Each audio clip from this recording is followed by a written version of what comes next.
Welcome back to this Dark Deity 2 playthrough. We are on Chapter 30. Last time, at the end of Chapter 29, we had our rah-rah, everybody can do it pep talk before the final map. So, let's get into whatever's awaiting us at the start of Chapter 30. The end has come.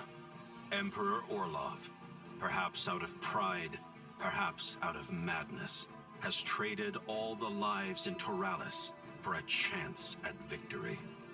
The Order has come to grant him the same death he so wantonly wields against them. To put a stop to the man who would destroy Varroa as they know it. To finally end the war that has taken so much from so many. You wouldn't know it from the outside, but this place is huge. Are you sure this is the way to the throne room? I'm positive, lass. Positive. Or, at least I was. It's like the whole place is put together wrong. More magic. Another present from Orlov, no doubt. This is no mere magic. Alden, you feel it too, don't you? Are we back in Astralis? Viserion, is there any place in the palace that would allow us to look outside? There's a balcony, yes. It should be. Good. Picture it in your mind's eye, clearly, and lead on. Right. Follow me.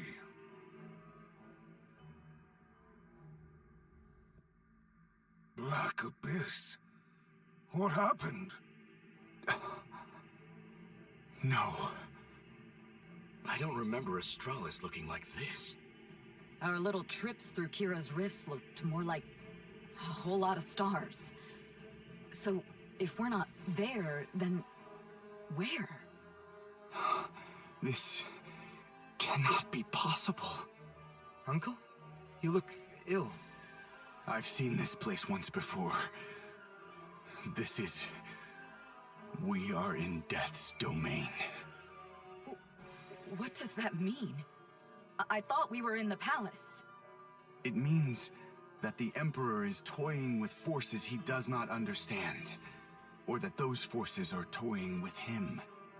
I don't understand. It took Empyrean a lifetime to accomplish even half this much. I know the weave is weakened, but... Imperium broke through the weave by force. You cannot break into Death's domain. You must be... invited. Uncle, how do you know so much about this place? You said you've seen it before. Does that mean... I pray you never learn the cost of power as I did. Such truths are better left buried. I will say no more than that. You can have your secrets, old friend. But if you have knowledge of this place, we could use it. I know enough to bring us to the throne room. Is that enough for you? It's enough for me. We'll follow your lead. Right. Viserion, if you would do as you did for the balcony and picture the palace for me. If you think it'll help. It will. Let us go.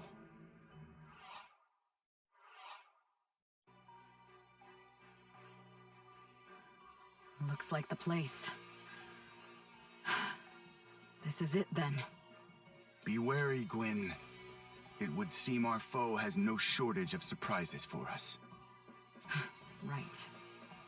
Speaking of... Orlov! Show yourself! There's nowhere left to run! Sildar, it would seem not even the weave is enough to impede you. How enviably stubborn. Did you really think a locked door would stop me? You should know better by now. Yes, I should. Enough taunting. Tell us, now, what have you done? Only what I had to ensure Asvarel would live on. Live on? Is that what you call this? These shambling corpses and empty streets are alive to you? Asvarel is not a people. Asvarel is a dream, a history, an ideal. When faced with the death of my people and the fate you'd inflict, I took the deal I was offered. A deal? With who? You're a smart boy. Surely you've caught on by now. You made a pact with death. All warriors sign such a pact written in blood with a steel quill. All I have done is make our partnership official. You have a lot to answer for, Orlov. I thought this war to be the peak of your madness, but to sacrifice all of Keralis. A regret I shall carry with me forevermore. Regret? You killed them! Forced them to fight for you like puppets dancing on strings. You've denied them even the peace of death. There is no peace in death, boy. Has your brother's death brought peace to this world? Has my daughter's? No. Death is violent, even when it comes softly and sweetly. Just as a poison kills precisely as the blade does. We, more than anyone on Varroa, know this truth. That is why we wage war. There is no peace. Only a lesser violence. Tell me, if you even can, when your crusade is won, what peace will Azvarel find beneath the boot of her neighbors? With you gone, this war will be over. The fighting can finally end, and we can rebuild. All of us. And will Varroa come to rebuild Azvarel as it burns in our wake? Do you believe their kings to be so magnanimous? Of course not. They will bleed us dry and drag each other down to hell for a chance to drink the deepest. You know this. And yet, you continue to delude yourself. Continue to believe unity can be coaxed from their sordid hearts. Without a firm hand to hold the reins, Varroa will continue to follow the laws of beasts, scavengers, fighting over a bloated carcass. And you think yours is the firmest grip in the land? You who would sacrifice everything, even your own daughter, to save your own skin. I am the only one to see beyond the petty borders and noble trifles. What others see as patchwork, I see as tapestry, torn. I will mend that which has been frayed. I will make this land whole, as it deserves to be. Because nobody else can! You know, you're not wrong. Not entirely, anyway. I've met more than my share of kings for one lifetime. I'm unimpressed. But I've also met people who do what the kings can't. People who save lives, who inspire hope. Leaders. Heroes. They put those kings to shame. All of them. Even you. Because you're just like all the rest. Just another coward with a crown. You have given so much away already. And for what? To stave off the end? Your end? Just a little while longer? The truth is, the lives you've thrown away were never yours to give. Your job was to protect them. And you failed. You failed because you were afraid. So afraid you gave up your life, your real life, out of fear of death.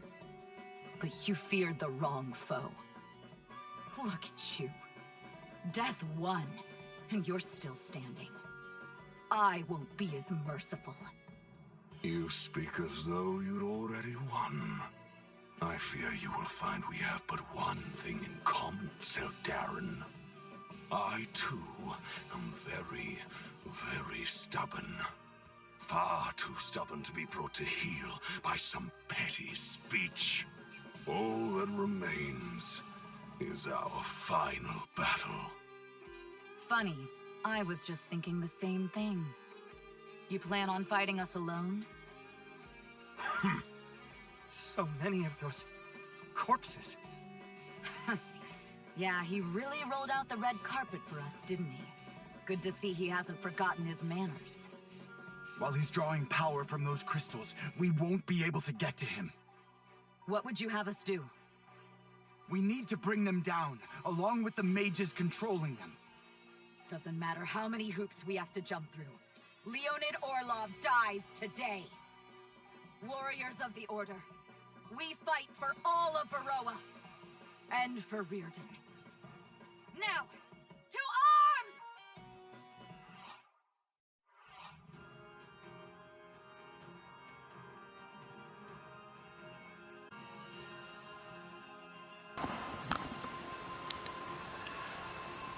arms! Okay, the Chapter 30 battle map. We have to defeat the Undead Magi.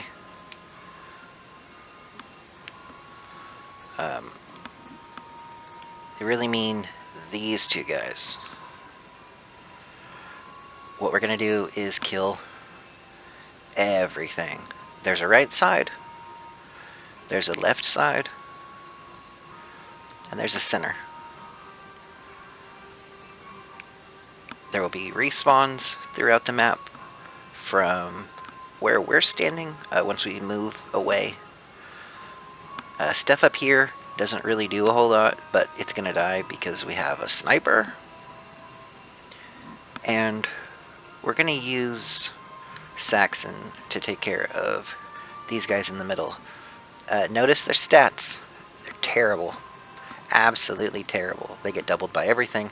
They have no defense. They have no fortitude. They have no dodge. They have no crit. Their accuracy is terrible, and they have no real avoid. So, let's build our army.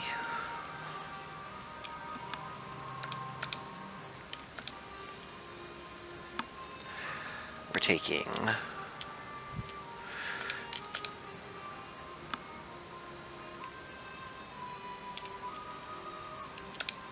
this team, our usual team, I think. I'm missing somebody.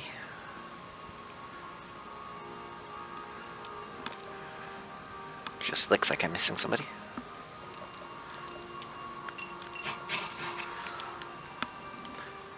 We're going to have one of our evade tanks on each side. We're going to have our two dodge tanks. Take these out along with Saxon, who's just going to go north.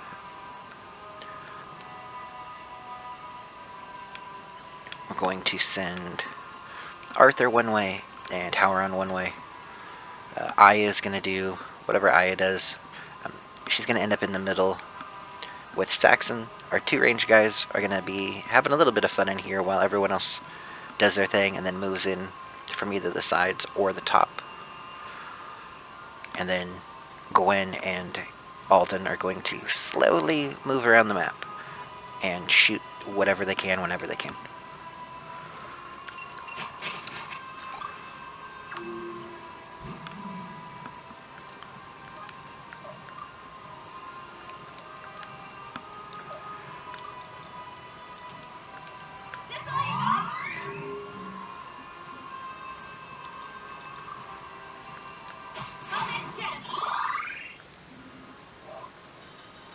And I seem to have turned animations off.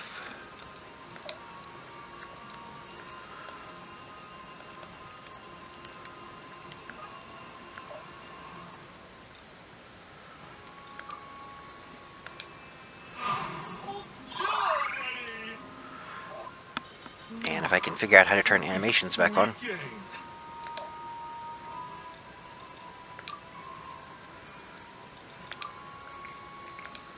There we go.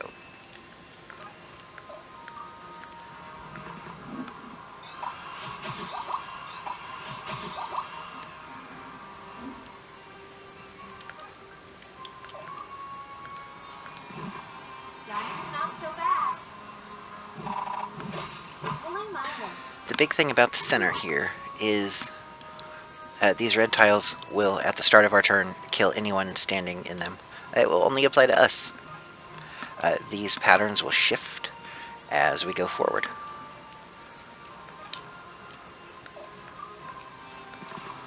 This will hurt.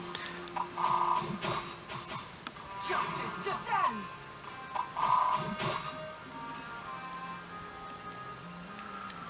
must be swift.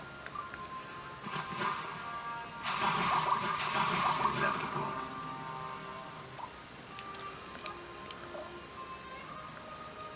Good call.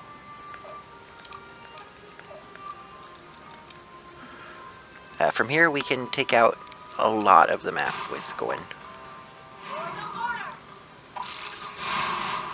or die. Don't get in my way. I'll need all the strength I can get. And we will be doing that on a regular basis.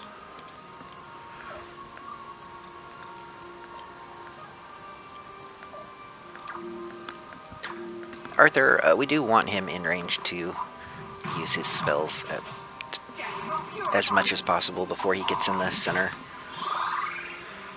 He'll be doing quite a bit of work for us this map.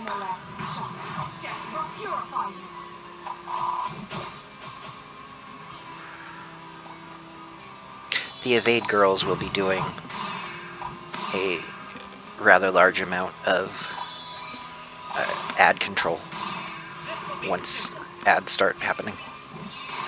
You're like waves.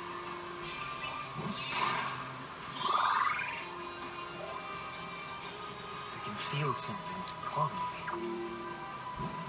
They're mine. Be gone. I got this.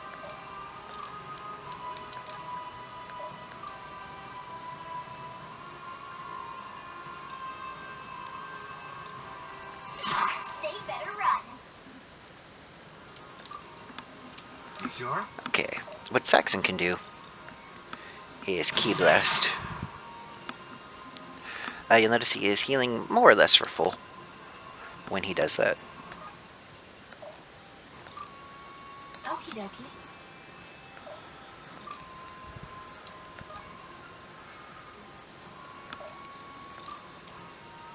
They should be running.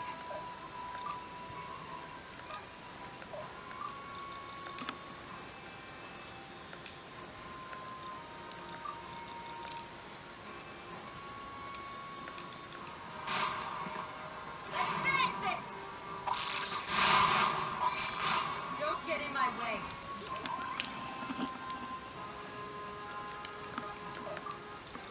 I'm here. Alden's here just to read books to Gwen.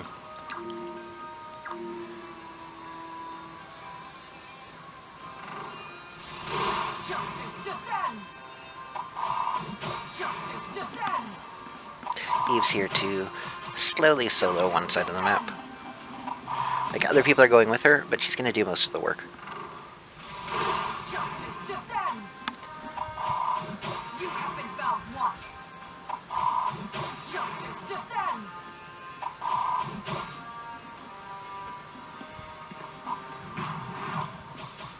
Death will purify you.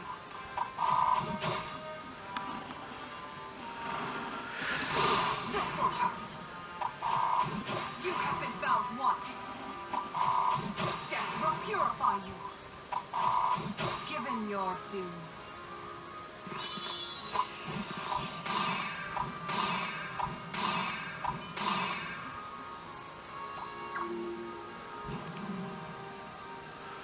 Notice the map changed.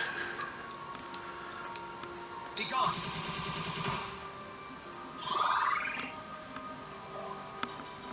I can feel something calling me. Moving it.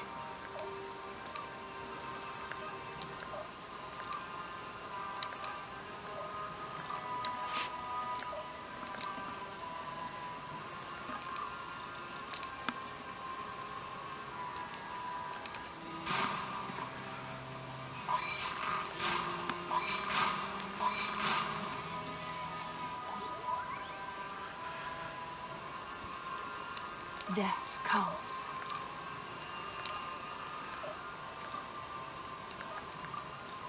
I'm here. Don't worry.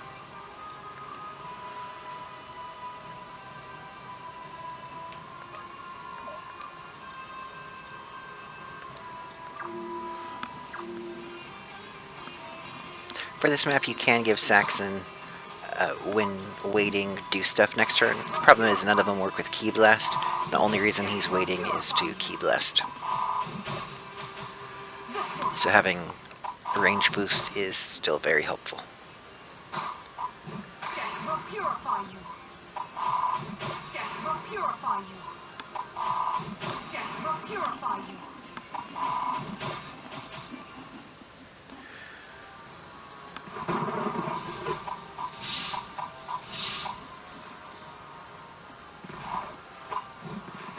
I'm going all out.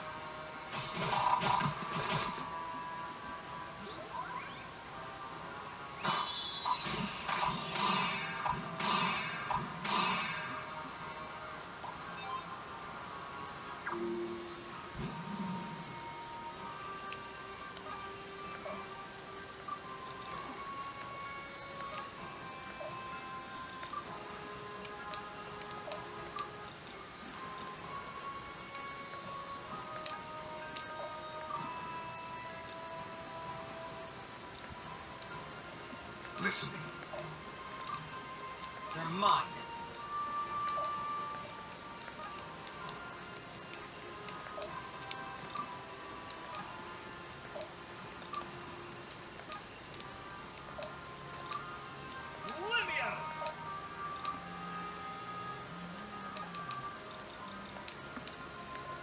Let's move, people.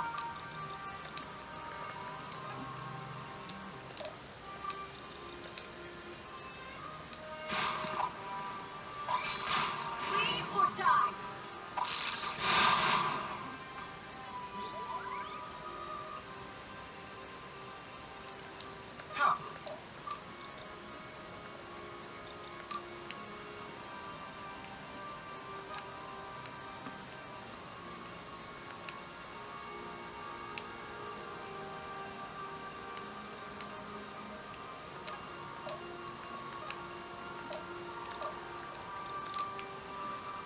And just getting ready for the right side to finish what they're doing.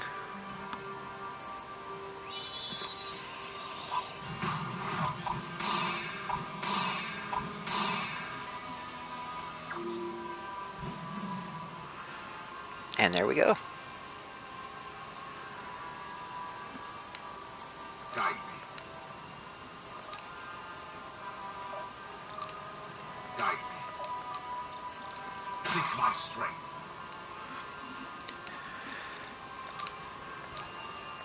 We now have the Emperor available. He has a Shadow and himself. Notice the Shadow has 2,500 hit points, and he has 96. Who's next? There's a reason for that.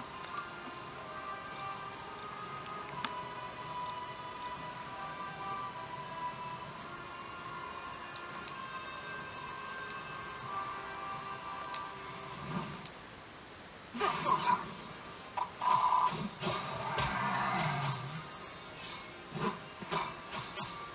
Justice descends. I'm gonna see how many attacks Eve can get in with Ricochet. Just a few. I am the avatar of Intellect's justice. I can do this.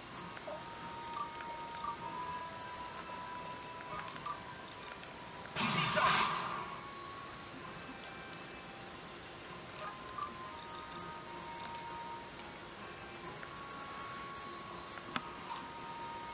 Sildaren, the oh so persistent thorn in my side, come at last to die by my hand. Have you naught to say? Has your passion truly waned so with but a taste of war? I thought you better than that. You know what I hate most about kings?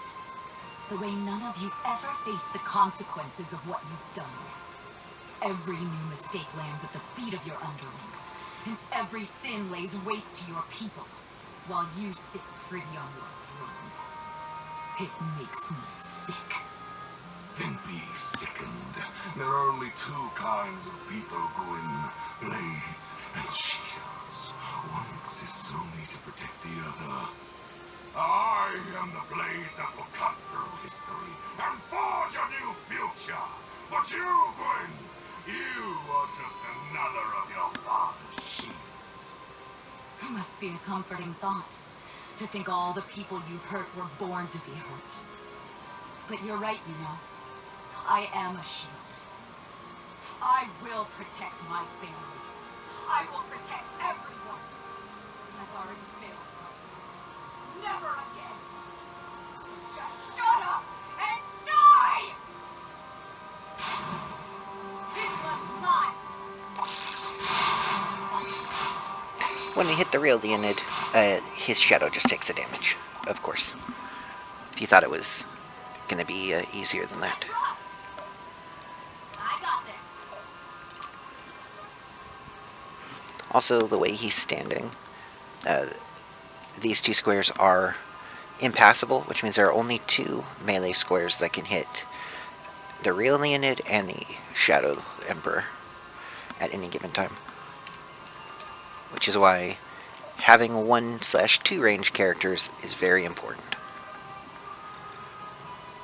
Also, you can just have one or two people pick away at him, and it'll be perfectly fine. Don't overdo it.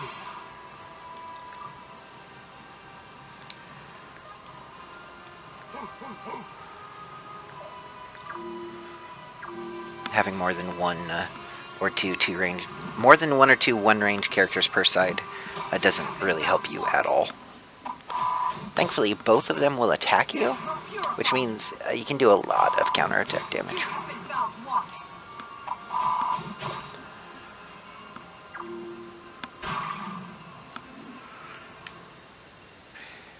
And now you'll notice they swap places. These two tiles are still impassable, and now you can't really stand here to attack.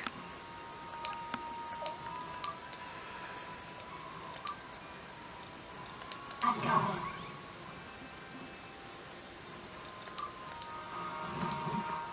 Not one step further. Not one step further.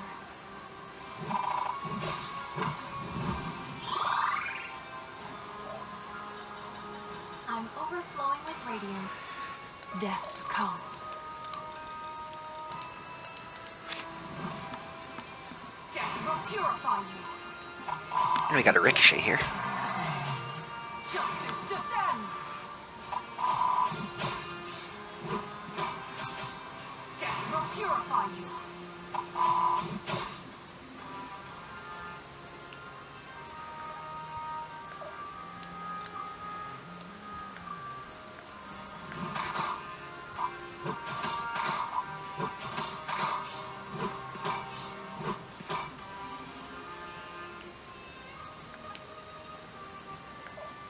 Another reason you sort of want to hang out near the center is that sometimes the tiles will shift into and everything on the left or everything on the right will die, and you absolutely want to be able to move out of that, either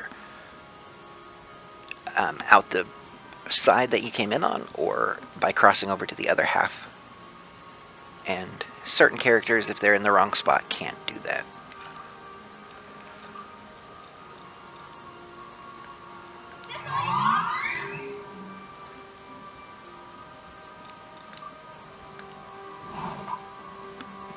Come and get 'em, these.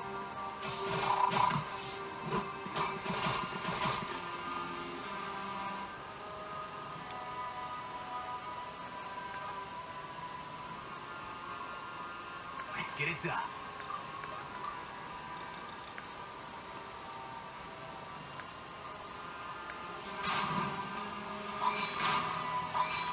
This one's mine.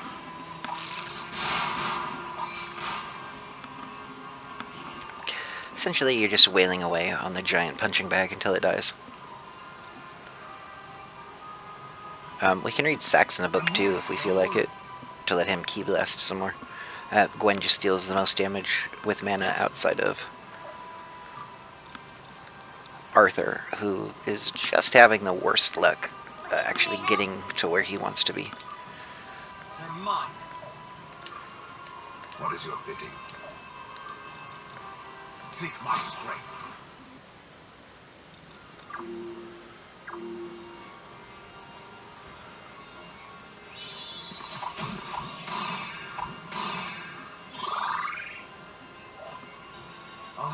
careful with this new power. Power is wasted on you. Alden, meanwhile, absorbs overkill damage as shield, I believe. Dying's not so bad.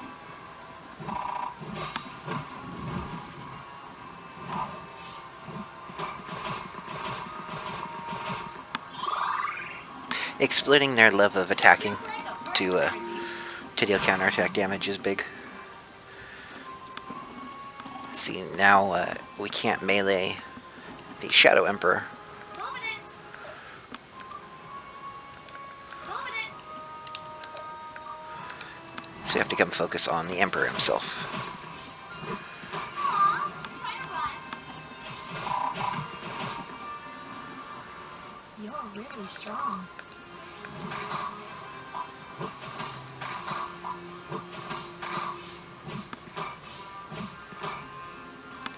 And the way the tiles are set up, Amazing. On it. there's not a whole lot of 2-range attack spaces either. You have been found wanting. This will hurt. Justice descends. Justice descends. Unfortunately, no ricochets there. It's only 4 attacks. Steady is the blade that never dulls.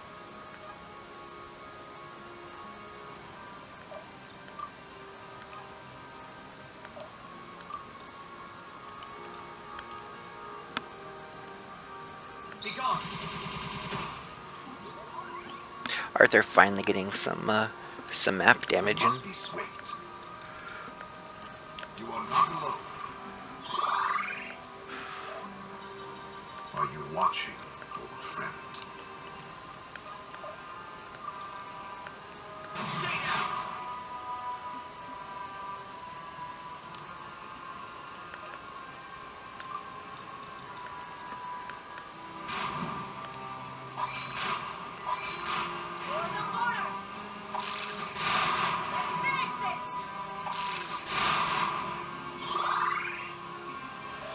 And Leonid's almost dead. Give them no quarter. His shadow is dead. We can now move into the spot the shadow was taking, but we can't move into the 2 obstructed spots.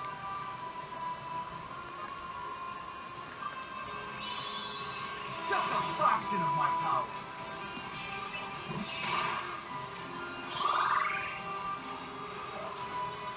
Just when I thought I'd hit my limit.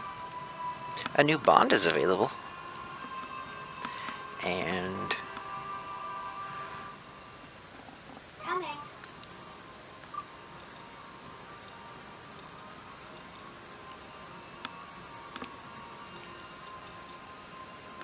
Let me help. we will watch Leonid kill himself on us. Or not. We'll let Gwen The spirit's go ahead and there. get the kill. I should be Or getting not. paid for this. Guess Wreathed in Flame will get our kill for us, because he's real dumb. And that's the end of chapter 30.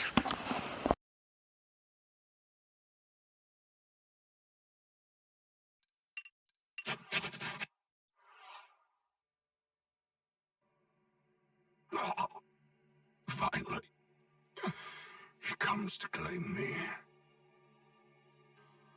After so much torment, I am taunted with one final failure.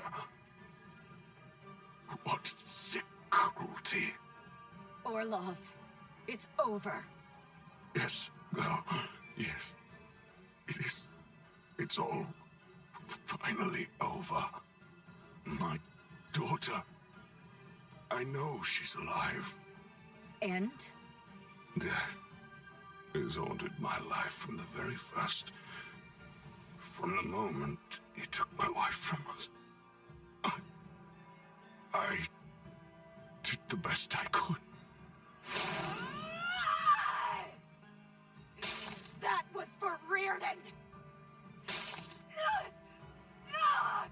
For Britannia!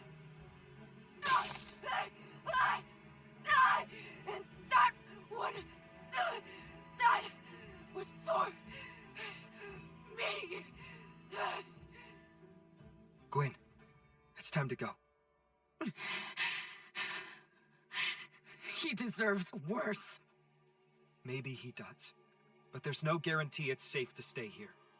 Quite the opposite, actually. I can guarantee it's not.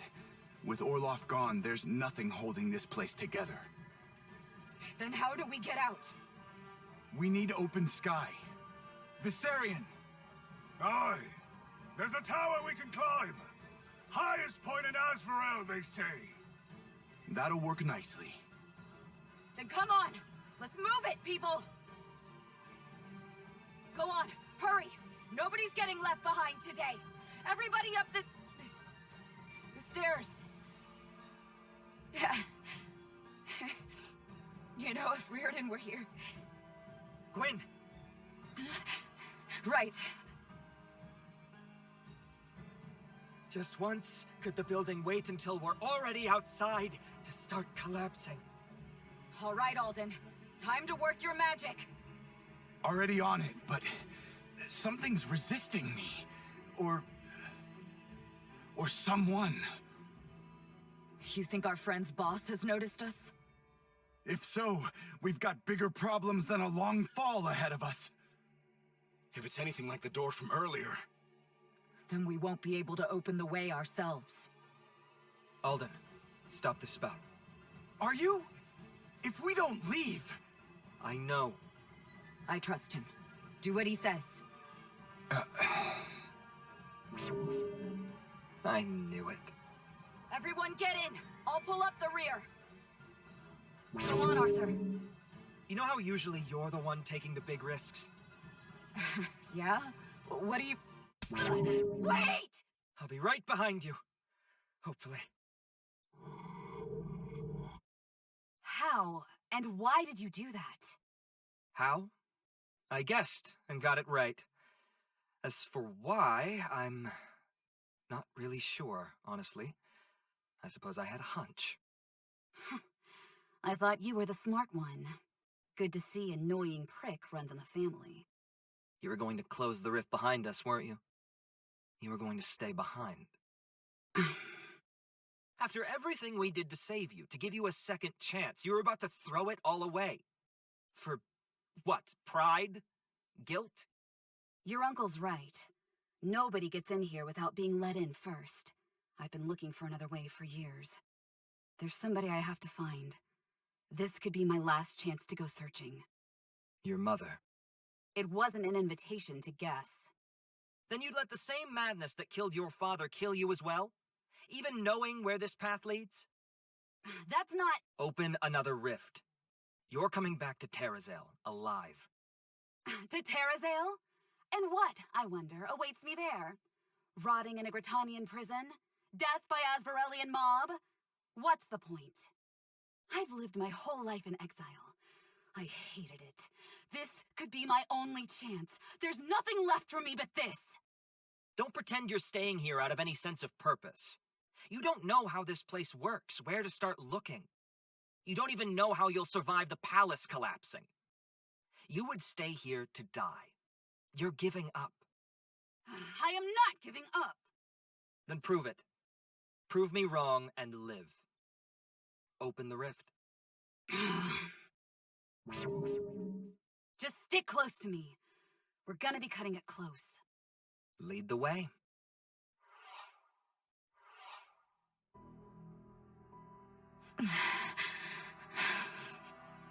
I don't understand what he's thinking. How could he be so reckless? Arthur, you stupid, stupid boy. You better be here soon so I can tear you a goddamn new one. I have faith in him. I don't know what he stayed behind for, but whatever it is, he must have thought it was important. So I have faith in him. You're right. Of course you're right. I'm just... Terrified? Yeah. Yeah. I'm back. Arthur! Hi, Dad. Sorry, Dad.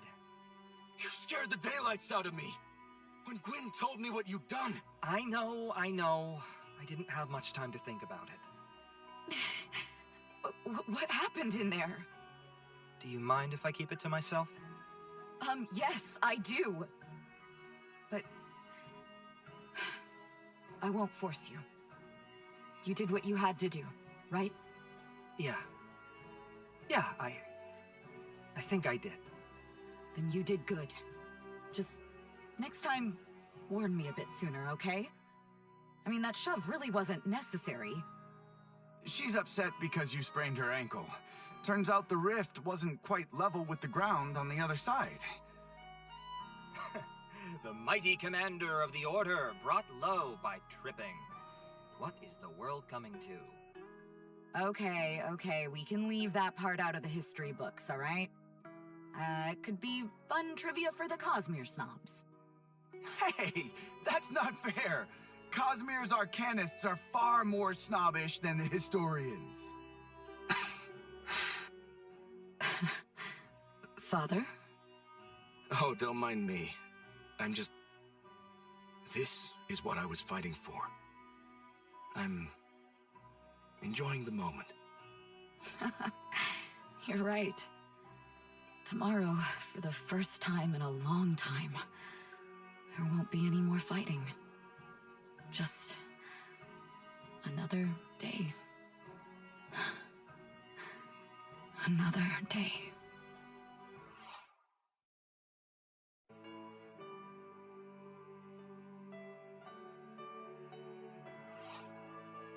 So you finally decided to take my advice, huh? Only for the moment. I didn't realize how tired I was getting. Everyone else did. We even told you. I know. I'd say it's nice to have a chance to just breathe, but it feels like there's still so much to do. Mm-hmm. I swear I've been talking to diplomats since the second Orlov hit the floor. Guess we made our bed with all our talk of rebuilding. Time to lie in it. Or alternatively, we can lie here, in the shade. Huh. Good idea. I should have thought about that. That's why I'm the brains of the operation. Ah, there you are. Hiding from your adoring fans, then? Take my advice, just send them to Irving. He lives for this kind of thing. They'll have to get in line. He's even busier than we are. Was it the same way for you after the Empyrean War? Oh, not really. I was too young for the diplomats. It was the magical elite that wanted to make my acquaintance. You can imagine I was less than thrilled. What child wants to spend their days with a bunch of stodgy old wizards? And now you're one of them. Must feel terrible. I'm not that old. I'm not even 40 yet. Speaking of the magical elite, you haven't changed your mind yet, have you? No, I'm afraid not. As much as I'll miss you two, my talents are needed in Cosmere. It's too important. You should write letters. It might help Reardon learn how to read. I'm sorry. I forgot. For a moment. Oh, Gwen. This place doesn't really feel the same without him. I keep expecting to hear his laugh echoing down the hall. It's not an easy thing to live with. I'm sorry, both of you. No, I'm sorry. I shouldn't... He wouldn't want us to sit around moping about it. It's just, it sneaks up on me sometimes, you know? I should just probably get some actual sleep in a real bed for once. It'll, be a nice change of pace. All right. Good night, Gwen. Good night, Arthur.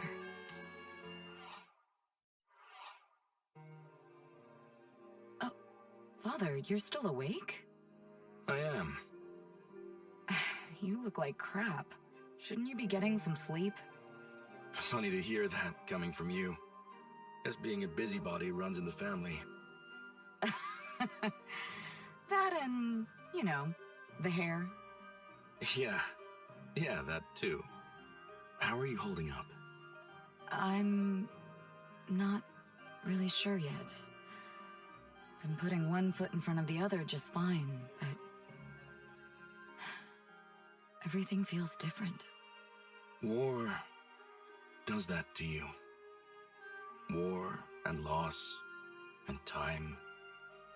And usually you don't feel yourself changing. So when it comes fast, it's dizzying. I don't know. It doesn't feel like I've changed. It's here, Caliban. Or no, it's Varroa. Looking down across it all, there's so many memories. And so many of them are bad. It's a struggle to hold on to the good. But I have to, don't I? If I let go of the good times, then is there even anything left? But worse, I don't know if I can ever make better memories again. It feels like the good times are behind me now, for good. I mean, is it even possible for us to live a normal life? Is it even right? Because I keep wishing I could take it all back. I'm not even sure what I'm fighting for anymore. Gwyn, earlier today, I had a historian come up to me asking about you. Oh, really? And what did this historian want?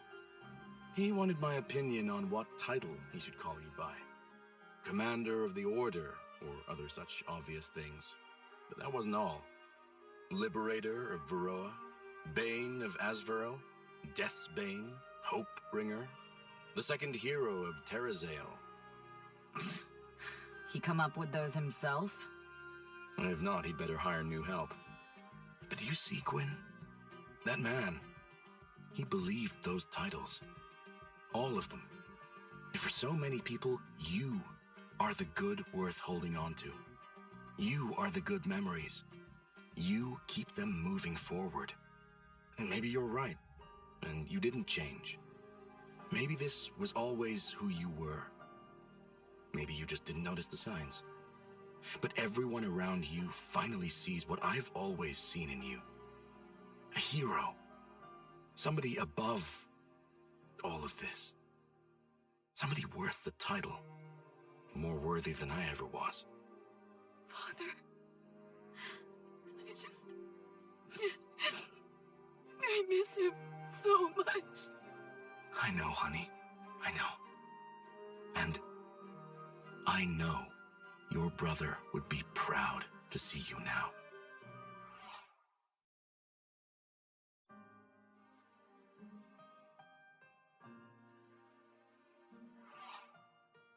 So, be honest. This business in Cosmere is more than just work to you, isn't it? As always, you see right through me. I don't think I can stay here. Not after everything that's happened. Too many bad memories? I'm a very, very powerful man, Arthur. Not the kind of power a throne can grant you. Real power. It terrifies me. You saw it yourself, how much my powers were relied on to see this war to its end. It was a good cause. However... I understand. You don't want to be turned into a weapon. Something like that. In Cosmere, for all the politicking and manipulation of the academics there, I was just another scholar.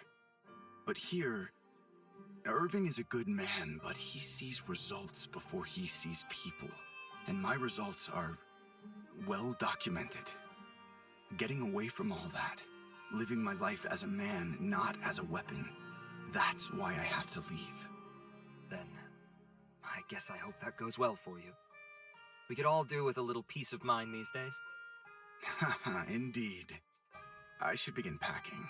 The sooner I leave, the fewer meetings I'll have to sit through. If you'll excuse me. Alden, before you leave, I need to ask you something important. I think you know what I'm talking about. I believe I do, yes. Though I may not have the answers you're looking for. That's all right. Just try. I used to know who I was, what my place in the world was. I was a member of the Order, a Sildarin, an adventurer, but now I've been a soldier, a leader, even an aberration. I've seen the way you look at me sometimes. Like you don't know me either. I used to know my father, my sister, my brother. But I don't anymore. Please, Uncle. If I can't know them, at least let me know this. Who am I, really? Is this still where I belong? Arthur Sildarin, you are still your father's son. Still a brother to your sister. Nothing can take that away from you. Whatever we've lost, it may change us, but it can never erase us. We persist. We rebuild. You are whatever you feel you need to be. That's what we all are in the end. I love you, Arthur. You'll always belong here, in my heart, my mind, my family. Uncle. Look at us. Seems to me we both could use some rest. Get some sleep, okay? I'll talk to you in the morning. Good night, Alden. Whatever I need to be. With the war behind them, Gritania began the long road towards restoration, guided by her allies and what remained of her leadership. Thankfully, she had no shortage of allies. With the support of Caliban, Naja, and even what remained of the Weald, the Varroan Southeast had in short order become a tight-knit and battle-hardened alliance. With so much support, Enid, in her new role as High Priestess, found her many fears about the position assuaged. Despite this, she felt herself ill-suited to the role, and secure in the knowledge that Gritania was in good hands, stepped down from her role, shocking all. Enid disappeared, though her legacy remained. Her people turned to Ezen for comfort, basking in the light of his hope, and in the light of one another. Despite the High Priestess's absence, Gritania's people led themselves in her image, speaking with one voice, the voice of hope. In time, a new leader would take the reins, but the nation would never shake the memory of this moment in time, where all of Gritania stood together as one. Opportunists and bandits plagued the ailing countryside, but stories abounded of a wandering stranger, garbed in obscuring robes, who wielded both blade and prayer. Those who claim to have met her remember her by her one-armed stance, and that when she spoke, it was as if Ezen himself guided her words. To the east, the elves of the Weald began a different reconstruction effort, fraught with hardships of their own. With much of the forest destroyed, the Sylvan people found themselves fearing for their future. Some chose to retreat to what small pockets of the Weald had survived. Others simply left, in search of a new home. Most, however, rallied to the words of Zanil, who preached a new vision of the future, one where the Sylvans could call all of Varroa their home, and build a new Weald. Guiding her on her mission was Kamari, whose steely pragmatism served to temper the ambitious youth's wilder tendencies. However, as work began on restoring the forest to its former glory, he vanished without a trace. Speculation abounded as to his whereabouts, but Zanil never seemed bothered. She would tell all who asked that, whatever his reasons, he would never leave the Weald without cause. Meanwhile, to the west, Naja looked to their own future. Admiral Elena, rapidly growing in power and prestige in the wake of her victory over the Shamak, returned home from the war and hit the ground running. Hao Fen, already a center for trade in the region, quickly became the beating heart of the entire Varroan reconstruction effort, with the Admiral managing the entire thing. The list of people who owed her favors grew by the day, and so too did Naja. Out of sight, however, the people of Naja still gathered in secret to pray to and mourn their fallen protector. For them, Elena's bright future was shrouded by dark clouds. While Naja escaped from the war almost untouched, Miradar found its worst scars were born of their own hand. With King Imran deposed, the people looked to their archbishop to guide them. Munir, emboldened by the words of the Sildarans, proved an inspiring leader, capable not only of mending the wounds left by the war, but also the rifts between his people. While the road ahead looks rocky, the Miradan people remain bright-eyed and hopeful. The rest of Varroa, uninvolved as they were in the war, continued about business as usual. However, there was a palpable feeling in the air, all across the land. The feeling that a time of great change was upon them all, that this war was but the first of many upheavals, that Varroa, or perhaps all of Terrazale, was turning a new page, as one era ended and another began. An era, many hoped, of heroes. For many heroes were born or reborn in the fires of this war. Beneath the Order's banner they assembled, a new generation of names for the history books. As the curtain fell upon their battle, they too found their work had only just begun. Saxon, returning home to Haven, received a hero's welcome. However, behind each smiling face, he saw the scowls that had so characterized his life before the Order. It didn't take long for Saxon to leave again, returning to Caliban, returning home. Cassandra stayed with the Order, devoting herself to caring for those who had been left permanently injured by the war in Gritania.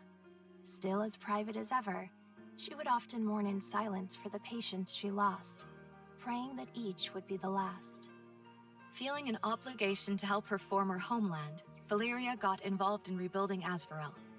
She found her assistance was met with hostility more often than not, but she pushed on regardless, winning over her detractors with her boundless enthusiasm and considerable competence. Upon his return to Caliban, Benji dodged the excited crowds to do something no Benji had ever done before. He visited a library, hoping to learn something that could help the Order rebuild. He became crucial to the Wheel's restoration efforts, a role that he strived to be the very best at, just as he always had. Zanille took to her duties as Sylvan Queen with uncanny ease, devoting nearly every waking moment to leading her people. It was only those closest to her who knew how she wept for all she had lost, and how alone she felt. Drowning in unfathomable grief, and bereft of a target for his rage, Kamari disappeared from Varroa. He hardly told a soul of his intentions, but what few he confided in knew only that he was searching for something. Something he had spent all his life searching for. With the war over, Zuhair did as he always had. He wandered. His nearly bottomless well of optimism brought a ray of hope to many a hopeless soul. While he would love to tell you he did this only to see them smile, he was always quick to point out his empty coin pouch, and would often share meals with those too unfortunate to pay him. Shocking everybody, Eve requested a permanent place within the Order upon the war's end. Her idea of justice had been shaken by all she had seen, but she knew she had never been better equipped to carry it out than she was now. She would become their head of information, a masterful spy master with a legendary mean streak. Hauron went home to his people, with the intent to become their chieftain once again. However, it wasn't long before he'd decide he had changed too much to lead this quiet people in their sleepy town. He departed Naja, determined to find answers. What had caused the madness within the Shamak? Why did fate contort to make him slay his old friend? He had to know. And so he devoted his life to the search. Having shed her prior prejudices, the Lady Iman made it her life's goal to end the divisions between the Vanthites and the Shusani. While the other nobles of her house pushed back at first, Michal proved to be an unstoppable force, dragging her countrymen kicking and screaming into a new era, whether they liked it or not. With the answers she sought still out of reach, Aya left the Order, becoming a wandering scholar of sorts.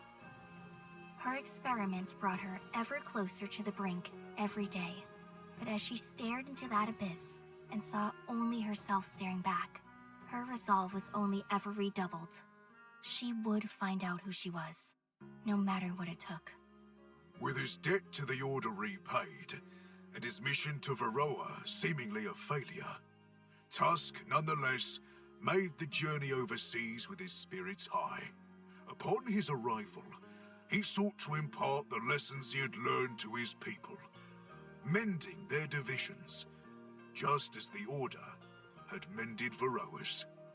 While her dream of peace between the Orcs and the Varroans had seemingly hit a dead end, Lerai was never one to give up.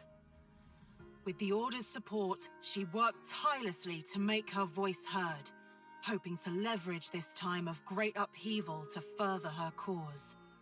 Despite her best efforts, Taldera was never repaid for the damages to her theater. She couldn't be too mad, of course, as she was repaid 100-fold by the reception to her latest masterpiece, a lightly embellished play recounting a first-hand account of the Great War that shook the foundations of the Earth. She became a household name almost overnight. Again! For all the talk of unity, Viserion found there was little place for a man like him in this new Varroa. Labeled a traitor in his homeland, and a murderer in lands without. Feeling he had no other options, Viserion pledged himself to the Order, hoping to earn the right to call Varroa his home once again. A right that, in truth, he was being unduly denied. Her mission completed, Calith returned home to Moonvale. There, she made her report to her handlers. Thus did she and the other Moon Elves begin the grim work of preparing for whatever the next great threat may be. The Grand Master of the Order returned to his mountaintop keep, a hero for the second time. He didn't allow himself a single day of rest before burying himself in his work once again. Perhaps out of dedication to Varroa, perhaps out of fear of the memories an idle mind might linger on. Unsatisfied with merely having won the war, Alden would get to work researching the cause of the year's magical phenomena. He dared not tell a soul, but he breathed a sigh of relief upon escaping from Caliban's long shadow, feeling as though he had finally escaped the specter of war that had clung to him so tightly for so long. Arthur was filled with frustration, having dug deeper inside himself than ever before and having found only more questions. Despite this, the youth reluctantly put a halt to his introspection for the one thing he valued more: the health of his sister, who needed him now more than ever. Nonetheless, the thought remained, Alden's words ever echoing in his mind. Every day, Gwyn would be told she was a great hero, the savior of Varroa, the herald of a bright new future. She wondered often how many times she needed to be told before she could start believing it herself. Nonetheless, she had a new resolve within her. Perhaps she did not need to believe it. Perhaps the belief of others was all she needed. If the world looked upon her as a hero, then a hero she would be. For perhaps the world only sees heroes when it feels it needs them the most. While gathering the last of his belongings from what used to be Reardon's quarters, Gwyn found a small notebook, hidden from sight. Flipping through it, Gwyn was shocked to find it full of poetry. It was sloppily written, overly saccharine, and earnest to a fault, just like the boy was in life. She keeps it on her, even now. Just one of 1,000 ways his legacy lingers on in the lives of all those he met. In the end, the Order of Eternals would all be remembered as heroes.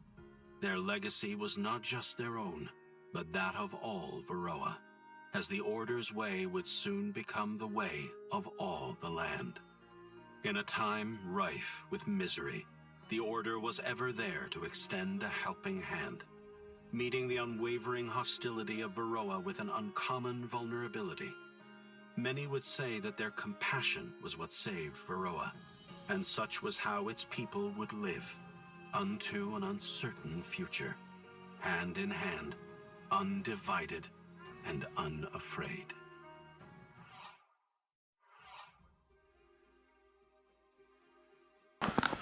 And that is the end of Dark Deity 2. I think the ending of that, at about 32 minutes in length, went on a little too long for a retrospective right now. So that'll be for next time. Also, there should be an end to the other thing I've been doing, which is a playthrough of one of the hard modes that's been released in and out of these videos, keeping up to where we are in those chapters.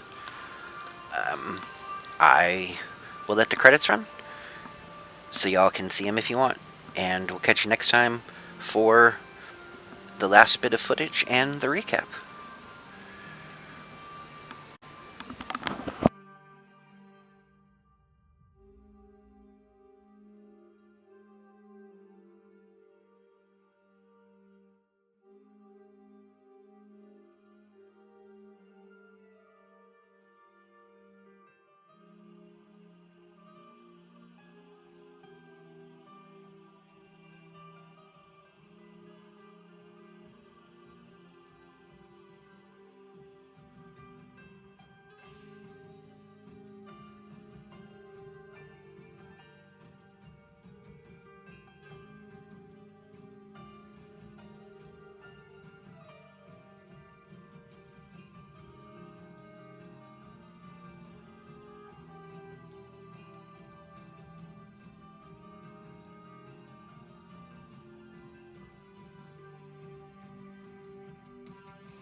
Y'all have a good one.